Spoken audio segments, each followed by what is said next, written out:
BRS మాజీ మంత్రి హరీష్ రావు కాంగ్రెస్ ప్రభుత్వంపై కీలక వ్యాఖ్యలు చేశారు. ఫోర్త్ సిటీ పేరుతో కూడా భారీ కుట్ర జరుగుతోందన్నారు. సమయం వచ్చినప్పుడు అన్ని వివరాలు బయట పెడతానంటూ తెలిపారు. కందుకూరులోని సర్వే నంబర్ 9లో 385 ఎకరాల ప్రభుత్వ భూమిని అప్పనంగా కొట్టేసేందుకు కుట్ర జరుగుతోందంటూ ఆరోపించారు. తుక్కుగూడలో 28 ఎకరాలపై అగ్రిమెంట్లు కూడా జరుగుతున్నాయంటూ వెల్లడించారు. ప్రభుత్వ పెద్దల తమ్ముళ్లు పిఏ పేరిట అగ్రిమెంట్ల తతంగాన్ని త్వరలోనే బయట పెడతానంటూ హరీష్ తెలిపారు.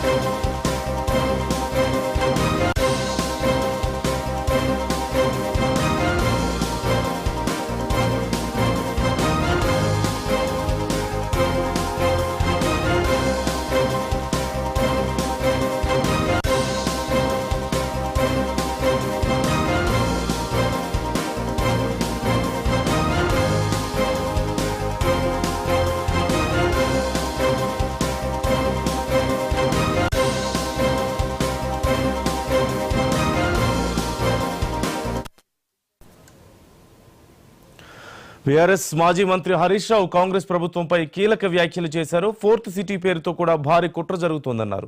సమయం వచ్చినప్పుడు అన్ని వివరాలు బయట పెడతానంటూ తెలిపారు. కందుకూరులోని సర్వే నంబర్ 9లో 385 ఎకరాల ప్రభుత్వ భూమిని అప్పనంగా కొట్టేసేందుకు కుట్ర జరుగుతోందంటూ ఆరోపించారు. తుక్కుగూడలో 28 ఎకరాలపై అగ్రిమెంట్లు కూడా జరుగుతున్నాయంటూ వెల్లడించారు. ప్రభుత్వ పెద్దల తమ్ముళ్లు పిఏ పేరిట అగ్రిమెంట్ల తతంగాన్ని త్వరలోనే బయట పెడతానంటూ హరీష్ తెలిపారు.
బీఆర్ఎస్ మాజీ మంత్రి హరీష్ రావు కాంగ్రెస్ ప్రభుత్వంపై కీలక వ్యాఖ్యలు చేశారు. ఫోర్త్ సిటీ పేరుతో కూడా భారీ కుట్ర జరుగుతుందంటూ అన్నారు. సమయం వచ్చినప్పుడు అన్ని వివరాలు బయట పెడతానంటూ తెలిపారు. కందుకూరులోని సర్వే నంబర్ 9లో 385 ఎకరాల ప్రభుత్వ భూమిని అప్పనంగా కొట్టేసేందుకు కుట్ర జరుగుతుందంటూ ఆరోపించారు. తుక్కుగూడలో 28 ఎకరాలపై అగ్రిమెంట్లు కూడా జరుగుతున్నాయంటూ వెల్లడించారు. ప్రభుత్వ పెద్దల తమ్ముళ్లు పిఏ పేరిట అగ్రిమెంట్ల తతంగాన్ని త్వరలో బయట పెడతానంటూ హరీష్ తెలిపారు. పూర్తి సమాచారం మా స్పెషల్ కరెస్పాండెంట్ శ్రీకాంత్ అడిగి తెలుసుకుందాం. శ్రీకాంత్, డీటెయిల్స్ ఏంటి? హరీష్ రావు ఏదో వివరాలు బయట పెడతాను, మొత్తం ఏదో పెద్ద స్కామ్ జరుగుతుంది అన్నట్లుగా మాట్లాడుతున్నారు. నందు నిన్న సీఎం రేవంత్ రెడ్డి సంబంధించి చిత్తూరుకి సంబంధించి కావచ్చు, అదేవిధంగా పలు అంశాలపై రుణమాఫీకి సంబంధించిన పలు అంశాలపై తెలంగాణ భవన్ లో రేవంత్ రెడ్డిపై హరీష్ రావు చిట్ చాట్ లో చాలా అంశాలు ప్రస్తావించారు. ఫోర్త్ సిటీ సంబంధించి అక్కడ భూములు ఏవైతున్నాయో అవన్నీ 5 బినామీల పేరు మీద రిజిస్ట్రేషన్ జరుగుతున్నాయని చెప్పి ఆయన ఆరోపణ చేసిన పరిస్థితి కనిపించింది. ముఖ్యంగా కొన్ని సంబంధించి దాదాపు కందుకూరులో 385 ఎకరాలు సర్వే నెంబర్ 9లో ప్రభుత్వ భూమిని కొల్లగొట్టడానికి ప్రయత్నం చేస్తున్నారని చెప్పి ప్రధానంగా ఆరోపణ చేశారు. తుక్కుగూడలోని 25 ఎకరాల సర్వే నెంబర్ లో 895లో పేద రైతుల దగ్గర బినామీల పేర్లతో తీసుకున్నారు. ముచ్చర్లలో ప్రభుత్వంలో పెద్దలుగా చెలామణి అవుతున్న తమ్ముళ్ళ పిఏల పేరు మీద భూములు కొంటున్నారని చెప్పి ఆయన ఈ సంచలన ఆరోపణలు చేసిన పరిస్థితి కనిపిస్తుంది. అయితే ప్రధానంగా ఇటు రుణమాఫీ విషయంలో కూడా ఆయన కీలక కామెంట్ చేశారు. రుణమాఫీ చేశామని చెప్తున్నారు. స్వయంగా రాహుల్ గాంధీనే సీఎం రేవంత్ రెడ్డి తప్పుదోవ పట్టిస్తున్నారు. అందుకే ఆయన ఇప్పటికీ 3 సార్లు పిలిచినా గానీ రాహుల్ గాంధీ రావడం లేదు. ఇటు బీఆర్ఎస్ ఏదైతే ఆరోపణ చేస్తున్నారో కవితకు సంబంధించిన బెయిల్ విషయంలో బీజేపీ బీఆర్ఎస్ ఒప్పందం అని చెప్పి దానికి సంబంధించి ఇప్పటికే రేవంత్ రెడ్డిని సుప్రీంకోర్టు మొట్టికాయలు వేసింది.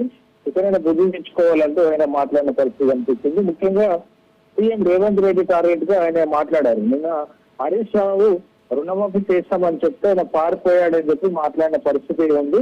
అయితే ఈ నేపథ్యంలోనే అది కౌంటర్ గా చెరువులు కబ్జాలు అయ్యాయి అని చెప్పి చెప్పిన పరిస్థితి కనిపిస్తుంది. ఈ నేపథ్యంలోనే దానికి సంబంధించి కౌంటర్ గా ఈ రోజు హరీష్ రావు మాట్లాడాడు.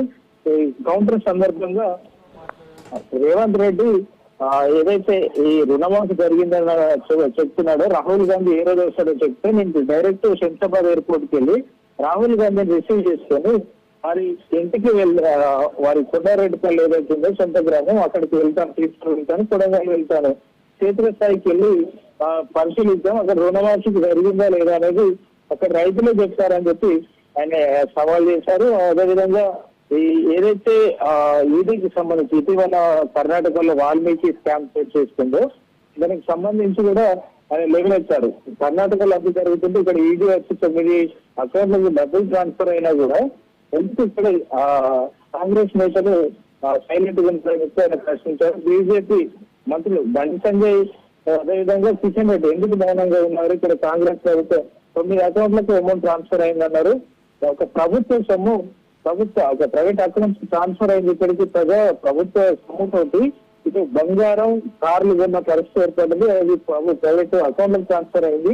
దీనిపైన విచారణ చేయాలి, ఈడీ విచారణ చేయాలి, దీనికి ఈడీ విచారణ చేయాలని సీఎం రేవంత్ రెడ్డి నేను కలిసి వెళ్దాం, ఒకవేళ కలిసి వస్తావా రేవంత్ రెడ్డి అంటూ అనే సవాల్ చేశారు. ఈ బీఆర్ఎస్ ఆధ్వర్యంలో త్వరలోనే ఈడీని కలిసి దీనిపై విచారణ చేయాలని చెప్పి కోరుతామని కూడా ఆయన డిమాండ్ చేసిన పరిస్థితి, సవాల్ చేసిన పరిస్థితి అయితే కనిపిస్తుంది. తెలంగాణలో కాంగ్రెస్ బీజేపీ కుమ్మక్కయ్యాయి కాబట్టి ఈ ఈడీ స్కామ్ గురించి విచారణ చేయట్లేదు అన్నట్టుగా ఆయన ఆరోపణలు చేశారు. దీనికి సంబంధించి హైదరాబాద్ కూల్చివేతలకు సంబంధించి కూడా ఆయన కీలక వ్యాఖ్యలు చేస్తూ వచ్చారు. హైదరాబాద్ బ్రాండ్ ఇమేజ్ ని దెబ్బతీసే విధంగా కూల్చివేస్తున్నారని చెప్పి హరీష్ రావు కీలక వ్యాఖ్యలు చేశారు.